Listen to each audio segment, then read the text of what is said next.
Well, hello everyone. I'm Carolina Salinas, founder and host of Professionals and Coffee, which is an organization that fosters collaboration and networking for professionals, international students, and newcomers in the fields of public relations, marketing, and communications through the regular productions of virtual coffee chats like this one, articles, and social media. And my professional journey began as a tourism journalist from a newspaper, a newspaper called Excelsior in Mexico City.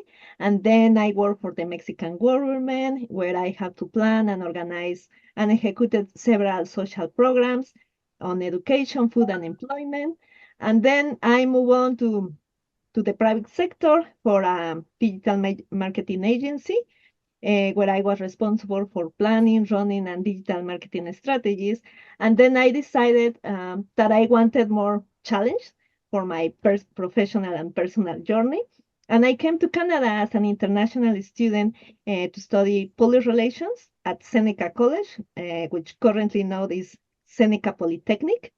Currently, I'm an agency administrator at Apex Public Relations, which is an award-winning independent PR agency. When I have the opportunity to implement my project management, public relations, and administration skills within the amazing world of PR, marketing, and communications. Yeah, Thank you. Yes, no, that was amazing. Well, I'll keep it quick and brief on my end. Hi, everyone. My name is Ritika. I always say I'm a speaker, a creator, founder, and a consultant. So I currently work at Deloitte as a full-time consultant in the human capital practice. But beyond that, I work on my passion areas, which is mainly around helping empower international students and immigrants. And I do that in a couple of ways. One of the ways in which I do that is through my role as the founder and CEO of Redefine, which is an organization looking to empower a lot of these immigrants by giving them tools and resources that really help them kind of get out there, advocate for themselves, and get opportunities that they truly deserve without having the need to, undersell themselves quite often, right? And I'm sure a lot of us relate to that. So that's our whole purpose through there. I also do a lot of advocacy work for immigrants through, leveraging social media platforms like LinkedIn and Instagram now as well. And just last month, I think 2 months ago, I was fortunate enough to be recognized for these efforts as a top voice on LinkedIn, which a fun fact is about 300 people out of 1 billion professionals every year. So really grateful for that opportunity. And I keep continuing that by now sharing more content on Instagram as well. And beyond that, just someone, I also sit on the board of a few organizations doing the same things, focusing on youth upskilling. So all in all, very passionate about just helping people and making sure we are building leaders of not just tomorrow, but today. So yeah, thank you for having me. That's amazing. It's such a it's so good sharing space with the both of you. So to start with, in the recent times there has been enough awareness created around the fact, thanks to content creators on YouTube, that the journey of an international student in Canada is not easy. People have started to realize that life here is not all sunshines and rainbows, and everyone has to struggle. Yeah. So, my question to the both of you would be that what were some significant challenges that you face as a newcomer here in Canada? I always say this is like I think a lot of us come to Canada with those suitcases and pocket full of dreams, wanting to become XYZ people, because I think people tell us, okay, this is the dream land. Once you're here, things just fall in place somehow. But I think when I landed, the first shocker I had was how expensive the country is overall, right? Because you end up starting to convert things, right? I always say from the time you buy a Starbucks coffee at the airport, because I'm a Starbucks fan, to the time where you then take a cab or whatever, right? And I think my focus shifted automatically. And I found myself that I see the challenge with a lot of students now is the dream vanishes, and somehow now the goal becomes, there's no dream, there's a goal now. The goal becomes making money, right? And to make that money, we try and do whatever we can. And as we all know, the hospitality space, part-time jobs, labor jobs that we call it, are the easiest ones to get into. Why? Because there's greater flexibility for students, right? And it's easier to get into the market, and it's very flexible, right? So we're likely to kind of then enter. So I think for me, that was like the challenge. And then I think when I even tried to get into the job force, people questioning the credibility of my experiences, because the ones that I had were not from Canada. And secondly, the ones that I had at that time were experiences working at different part-time places, right? So I did not even know how to sell myself. So I think those were quite a few of the things that I experienced, which I think it's getting better, but I think it's still there. Yeah. My next question, I think one thing which is very common about the both of you, and it reflects very well in your initiatives too, is your commitment to help upskill and empower international students. So I would, like to know, why did you feel the need for the same? What was that it factor or that defining moment which made you say, okay, now this is a problem that I need to solve, and it needs to be solved, and I am going to do it. What was that one moment in which you went from just another international student to somebody who is creating an impact in the lives of so many people? Well, I actually spoke to a lot of newcomer centers, spoke to a lot of non-for-profits, but the biggest challenge I noticed was there are a lot of organizations that exist for newcomers, lot and lot. But the problem is they cater to different demographics of newcomers because it's a big demographic. Some are specifically for certain cultures, some are specifically for people within a certain age bracket. So some may cater, for example, only to immigrant professionals, right? Like immigrant networks, BMG, all of these bigger organizations as well that exist, they cater mainly to immigrant professionals. That's why their entire teams are also what? C-level executives and above. So what I found the gap in is there isn't a community for students by students made as well, right?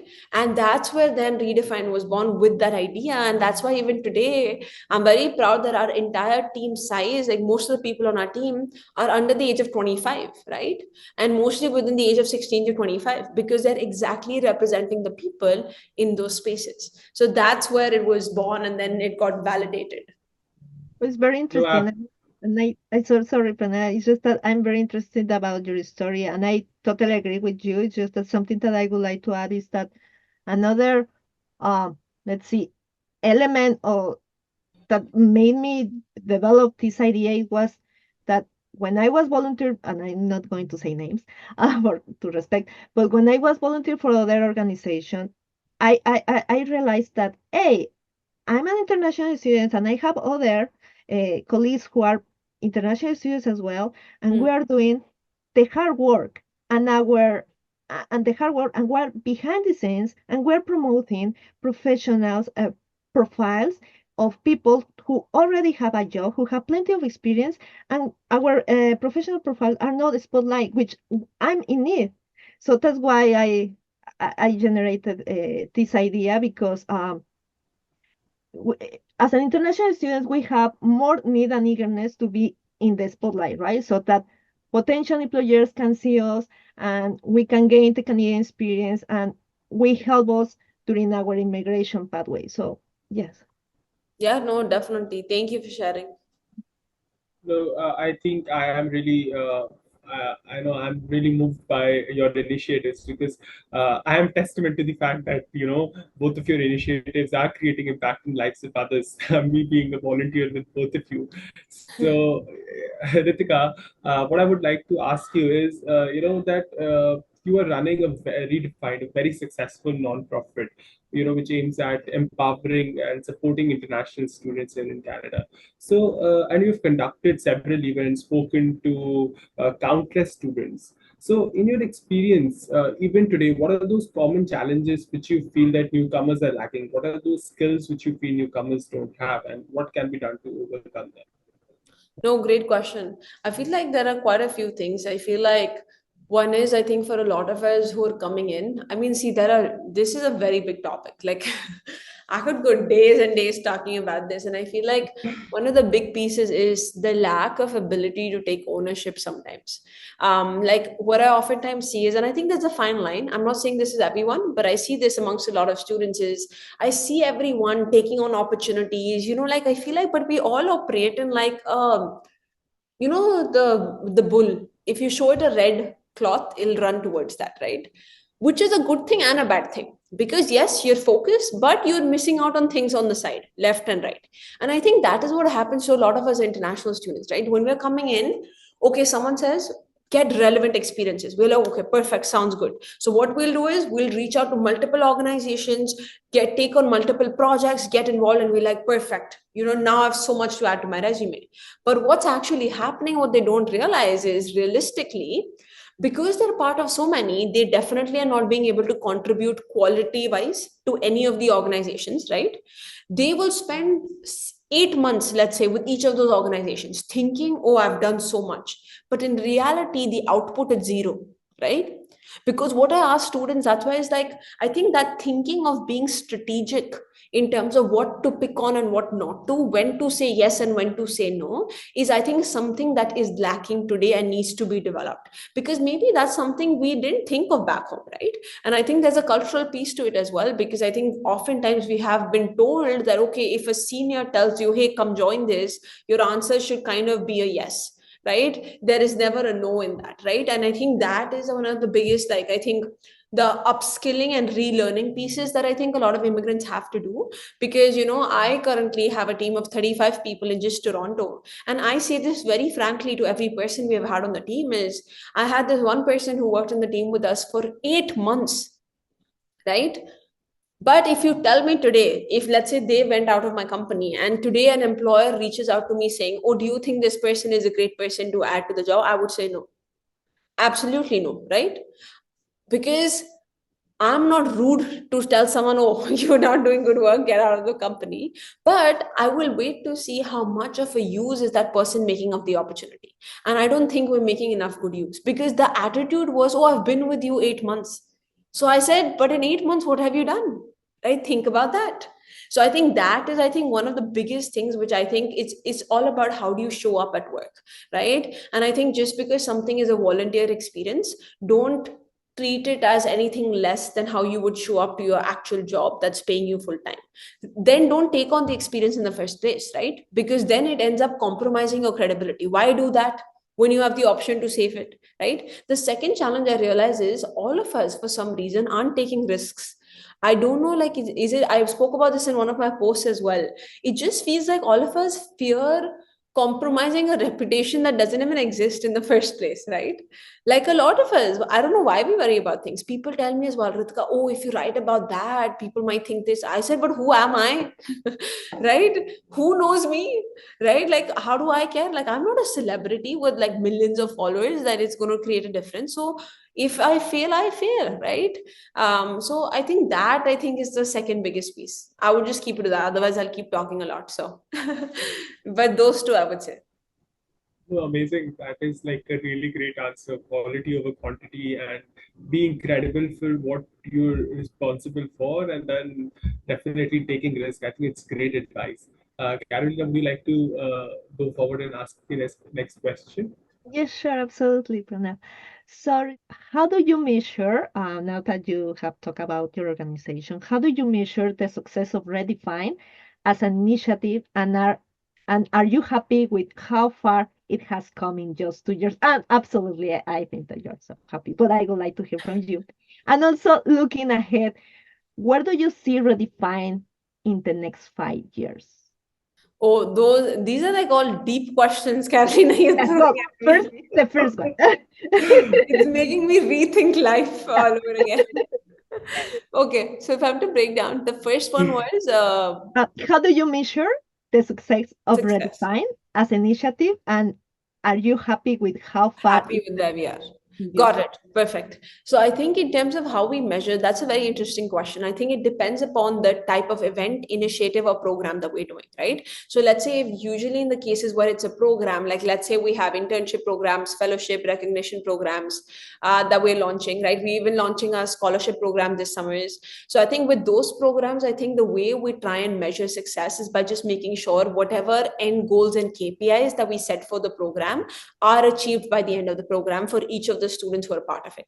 And sometimes it may not be completely achieved because every student is different, their retaining capacity is different. So our goal is usually 85% to 100. As long as within that range we have everyone fulfilling those KPIs, we know it's a success, right? And obviously you have testimonials from students as well saying, how they found it helpful or not, right? I think that's one of the biggest things. I think secondly, for a lot of our events, I think I try and measure success in that through the networks and the connections students have been able to get out of it, and some of the insights they've been able to get as well, right? So usually what we might measure is LinkedIn connection and following of our students who come to our events. So what we've noticed is as soon as people attend our events, their following or count usually, especially if they post about it on LinkedIn, blah blah blah, goes up by like 20% in the first week itself, right, after attending our event, if they are posting about it, tagging everyone who came out to the event, right? So that's just one of the measures. And beyond that, again, the testimonials that we take post the event, I don't know if you've received it yet, but I think usually 1 to 2 weeks after the event, we send out like a survey as well, just asking students what was helpful, what was not, right? Those kind of things also help us know, okay, what did we do good, but also how do we improve moving forward? So that's how we usually measure it. In terms of whether I'm happy with where we have come, yes, I'm happy with how far we have come, because I think when we started, I never expected to be where we are today, to become the organization we are today. But am I satisfied? No, not at all. Right? Like, do I feel we can do more? Absolutely. Right? Do I feel we can do even better and bigger events? Absolutely. Right? And I think that's something that will always remain, and I think it should remain, right? Because I believe in never settling for anything, right? I think personally as a founder, my team, I think there's so much more that we can do in terms of the effort we are putting into this as well, right? And to make things happen, because I 100% believe whatever dreams or goals we have, if we actually, the effort we know we should be putting in, if we actually put it in, every dream is super achievable, like super achievable. But all of us being humans are victims of procrastination, are victims of letting things go. I do it, everyone else does it as well, right? Even I know at times when I'm not operating at the level that I want to, and again, that level will be different for everyone, right? Me saying, oh, I work 12, 14 hours a day might seem a lot to someone, but maybe to me sometimes it feels like, no, I can do more, right? It depends from person to person. But my point being, I feel like, like, I know I'm not, at least not every day, operating at that level that I know I should be, where I know then opportunities will come a lot more easily. Like, for example, applying to awards. I have so many people who have nominated me for awards, and it's due. One is due tomorrow, one is due in 1 week. I still haven't written the application because it's things like those that I like, like it's like I Yes. don't enjoy writing applications. And it's like, that's why I miss out on opportunities then, right? And that's when I'll be sitting on the side thinking, oh, I didn't get that. But it's because I never even tried for it, right? So that's such a sad thing, honestly. So I feel like there's a lot more to improve on for that Uh, question. I have a personal question about this. Do you think that financial support, because you are a non-profit organization, and I know that non-profit organizations, the main budget come from support from the government. Do you think that you will feel more satisfied if you get more financial support? I don't think I'll be more satisfied if we get financial support, but I think eventually we'll be more satisfied, because I think it'll help us do more work. Because then, let's say my teams would be more motivated to put in the effort, because now they're getting their source of income, right? For grants, for example, I would love to hire a grant writer, right? But you need to pay the grant writer as well an X amount, right? Now, if you hire a grant writer, you can easily bring $20,000-$30,000 that the government offers into your organization, right? And you're kind of set pace with things, but you need someone who knows how to do it, right? So either invest time or money.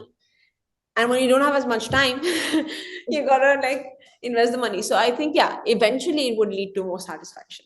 Would you ever consider leaving Deloitte and managing working on Redefined full time? I every day think about it. Even till now, even right now, I'm thinking about it. But I think it's that point is like from I have a lot of founders in my network, and when you ask them how did you know when it's time to move on, for a lot of them, or switch, right, for a lot of them it happened when they had a co-founder with them, because they had someone.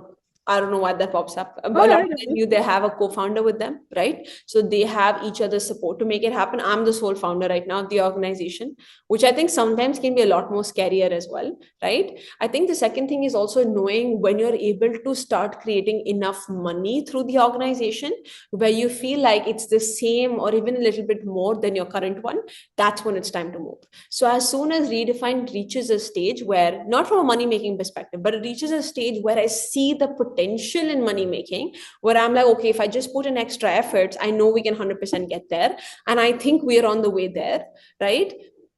I would make that switch, right? And initially, I might make that switch by maybe taking a break from my company for 6 months, right? So Deloitte and other companies have this program where you can take a break for like 6 months to even a year. And I think if for 6 months you can still get paid. For a year, if you take it, you don't get paid, right, for the rest of the 6 months, which I think is fine. And you can get that time to work on any personal project. And if it ends up going great, bye bye. But if not, then you stick right with it. But for me, like, I think the initial goal has also been, how do I bring these two together, right? Again, going back to the point, I don't want to do anything alone in silos, right? I want to see how I can leverage whatever I'm a part of to work together to make it happen. And a recent newcomer summit event was actually a great example of when we brought the two forces together and made it happen. So if that can keep happening, then do both. Why not, right? Yeah. Thank you. Amazing, amazing, Ritika. Those are like mind-blowing answers. One thing I would say that I've known you long enough to say that you're a very busy person, a true multitasker in the very essence of word. You're managing several projects, having meetings back to back. So I'm intrigued. What does a day in Ritika's life look like? Oh my God. I should maybe create a video on that someday. You should. You No. totally should.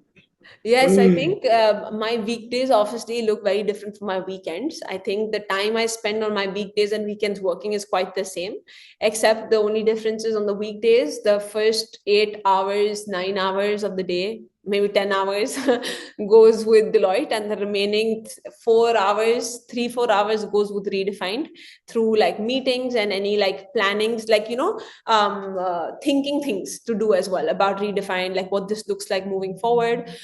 Because obviously in addition to running Redefine, I'm also like developing my brand even more, like going into public speaking. That's something my goal is there. So I think there's a lot of thinking I'm putting in there as well. I'm working on my own book right now, my podcast as well. So I think those are things as well that are coming up. Hopefully I'm just manifesting it by putting it here that it's going to come out soon by the end of summers.